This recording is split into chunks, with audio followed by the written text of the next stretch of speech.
What is happening, people? It's your boy Delboy here, back for another episode of the Indy Takers. But I have a very special guest in the building. We have the TNA superstar, Xia Brookside. Let's make some noise for Xia. How are you doing, Xia? I'm good. I love the intro. Thank Uh, you. I had to make it as grandiose as possible. No, uh, it's great. Lovely. How's your day been today? It's going good. Yeah, I just got the gym done and now enjoying some nice interviews, which is fun. I can imagine it's probably been a long day, but I'm not gonna. But first question I do want to ask you, it's actually not wrestling related. So you are from the UK. I want to know what is Brookside's UK music playlist like? Are there any specific music that you're listening to? Like, what is your day-to-day playlist sounding like? My day to day, always a mix. It's either country, Oh, okay. pop punk, or your 2000s, like 90s, 2000s R&B. It Oh, is most diverse music taste ever. It depends on mood I'm in. yeah. So what would you say your top three artists are? Like, Top three. if you're stuck on an island, a desert island, and you're told you Yeah. can only listen to these three artists, what artists would they be? Luke Combs, Okay. my hit, and then it would have to be State Champs and oh, maybe Green Day. Green, green there, dope. Green there, dope. So let's quickly get into some wrestling talk. Um, 1 second. So your dad, he is Robbie Brookside, British wrestling legend. Growing up with a wrestling legend like your father, what were some of your fondest memories being around the wrestling business as a child and growing up? I think the chaos. My like I didn't know I wanted to be a wrestler until it all stopped. Yeah, So I didn't realize in the moments like how much I was really enjoying it. Like I would get picked up from school, thrown in the back of a car. We would go to whether it was Hanley, London, Gravesend. We were traveling all over every day. So it was just constant on the road kind of thing. We'd get home at 12, 1 a.m., straight back up for school at 7. We'd get to school. The teachers would be telling me and my sister off because we were like so tired and they just didn't understand. And they never believed, as when we told them that our dad was a wrestler. So it was the missing of wrestling really that made me want to be a wrestler when he stopped. yeah. I mean, they do say what's the saying? Absence makes the heart grow fonder. So And it that was probably did. Really did, because I didn't even realize I thought I wanted to be a vet. So it oh, was when okay. I left, I was like, oh my God, I miss it. I didn't understand. And I would go to a couple of shows here and there, but like it wasn't enough. It wasn't hitting the spot. So Yeah. that's when I first started training. Oh, that's dope. So someone who's like been immersed in wrestling from a young age, what was some advice that your dad gave you as you were like finding your way within the industry? None. My dad has given me zero direct wrestling related advice. Oh wow. We Any my life career advice that he's probably given you that probably could translate into wrestling? so much life advice. Oh Yeah. my goodness. Like he's such a great guy. He's a great mentor. Everyone says that about him. So he definitely has a lot of advice and he's always been there for me. Like when times have got tough and being in Japan for a month on my own at like 17 years old, that was a tough time and he was the Yeah. first I'd call. So as far as life, like he has been amazing. He's always been there with all the advice I needed at that time. It's incredible. Like, so even speaking about Japan, after you had departed from NXT UK, you spent some time in Stardom. You're part of Club Venus. How was that time in Japan for you? So that time in Japan was actually completely different for me because I my first tour of Japan was 2017. Yeah. And I think I'd done like 4 tours before I went back last year. Yeah. So and I was always a part of Stars. I was always a part of the faction Stars with Mayu, Saki, like all of those girls. So to go in this time and create this new faction with Mina Shirakawa and then to be on the cover of Pro Wrestling Weekly, we were the first foreign girls to be on the cover, which was mind blowing to me. It really, I feel like it kickstarted where I'm at now. And it was such a great opportunity. And this Thursday, we're actually reuniting Club Venus will be having a match in Philadelphia. So that's super exciting. That's good. What was it like working with Mina? Because Mina is someone that I've seen who is so eccentric. Like you just see her with like her entrance gear, her dancing. It's out of this world. What was it like working with her? Oh, amazing. She's such a nice girl too, and she really tries to make sure everyone's good. And speaking of the dancing, I got to go learn that new dance before Thursday. And I'm not much of a dancer, so Yeah, when you saw it like a year ago, this was the part that I added in, and it was like a joke. I was like, yeah. you know, when you watch the old school movies, all the girls do this and it looks terrible. So I was like, that's gonna be me. Oh, that's it. I mean, it is Mania week, so like you said, you're gonna be reuniting with Club Venus. Do you have any other matches that people can look forward to? Not this weekend, but on Thursday, I'm taking on Ash by Elegance on TNA. You can watch it on TNA Plus, the Zone, I think you guys call it, and Yeah, on Impact TNA mm. Insiders on YouTube. So there's loads of ways you guys can tune into that, but that's a match that I'm majorly looking forward to. So yeah, like you just mentioned, you've got you're in this current program with Ash by Elegance. How has it been working with her?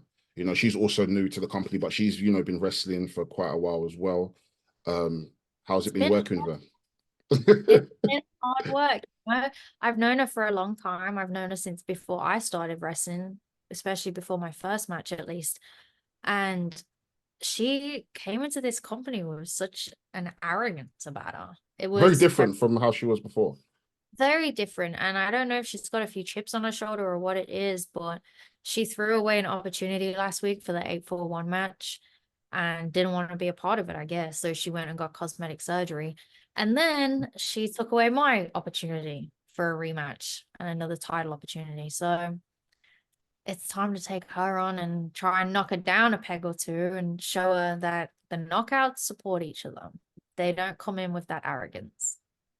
Speaking of the knockouts, I'm someone, and like other wrestling fans would say, that knockouts in terms of the women's divisions across the world is probably one of the strongest. What is it like being around the likes of like a Danny Luna, Giselle Shaw, Tasha Stills, Jordan Grace? You know, that's a locker room full of tremendous women. What is it like being around, that type of women in the business?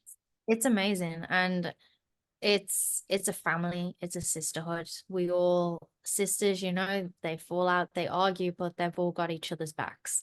And that's what it is. And to have Gail Kim sitting at the top, helping us all, guiding us all, making sure we're all good, giving us these incredible opportunities.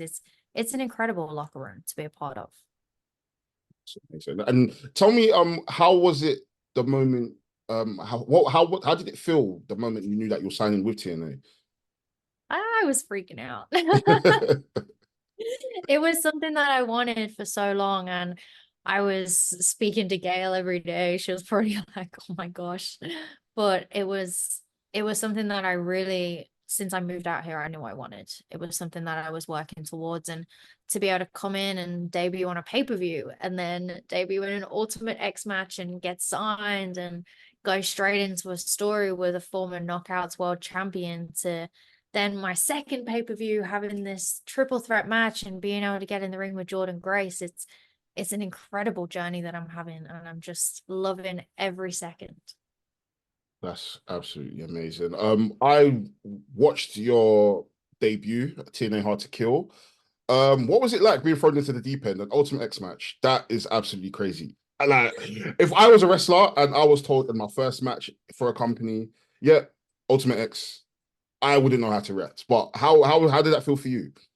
Terrifying. I was so scared.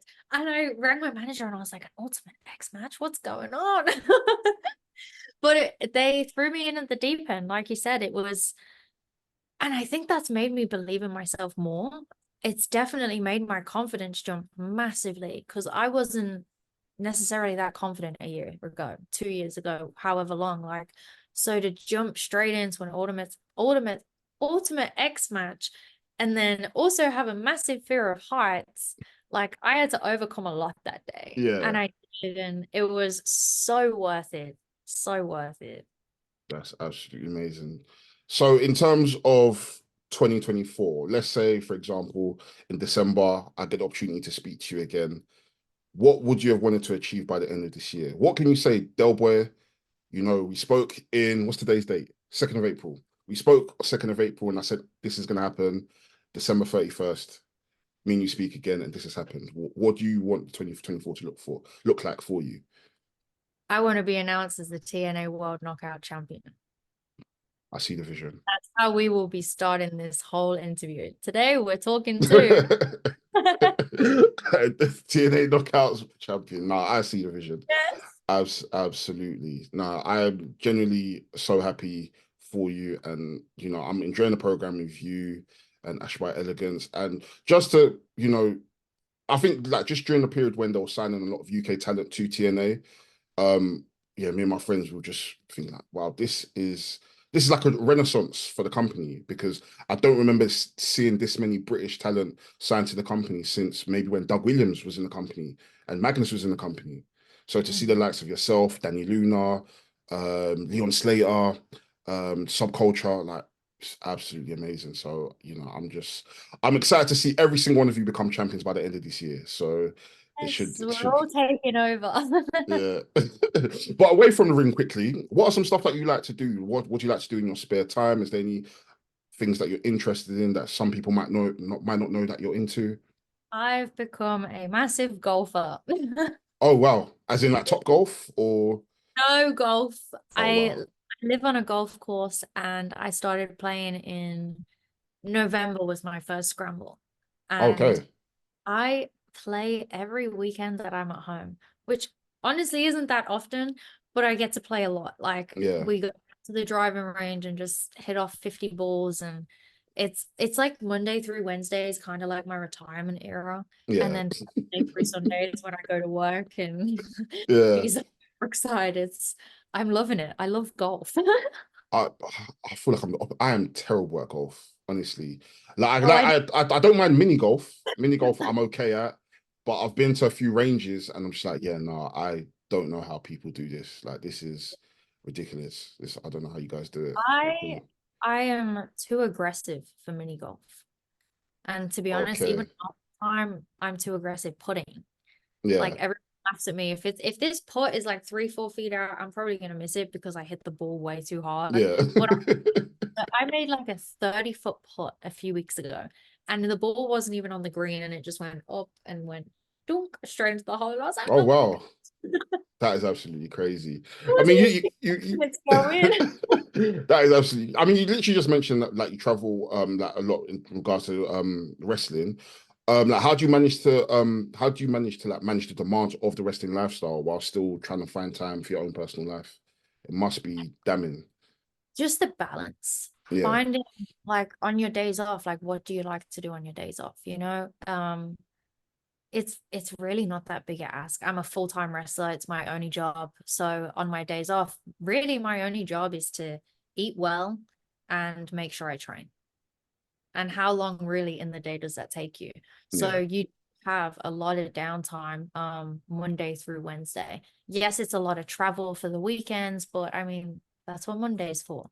Monday, recover from all the travel. Tuesday, yeah, get straight back into it. I think it's all about kind of mentality. yeah, And when you sit down and realize that there are 24 hours in a day, and if you've only got to go to the gym, it's not really that hard. yeah.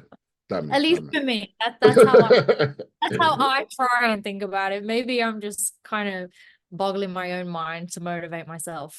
No, that makes a lot of sense. Where can people find you if they want to, you know, as well as on Impact? I mean TNA, sorry, as well as on find you on TNA. Where can they find you on social media, online? I am at Xia Brookside on all platforms, which is super easy. And you can watch all of TNA over in the UK now as well on TNA Plus, DAZN, and YouTube Insiders. Thank you. And just to wrap things up, what is maybe one positive thing that someone can take away from this interview? Maybe a life lesson or anything. Just keep believing in yourself. I am a small British girl from a nice little council estate that we won't mention, and I managed to get out and make a name for myself, and I think I'm doing okay. I'm chasing my dream, and I just want everyone else to keep chasing theirs because it really is possible for anyone. You can achieve what you want to achieve in life. That is really, really dope. You guys heard her. Keep believing. I've been Delboy, Xia Brookside, and this is Indy Takers Extra. We appreciate you guys tuning in every single time. Out.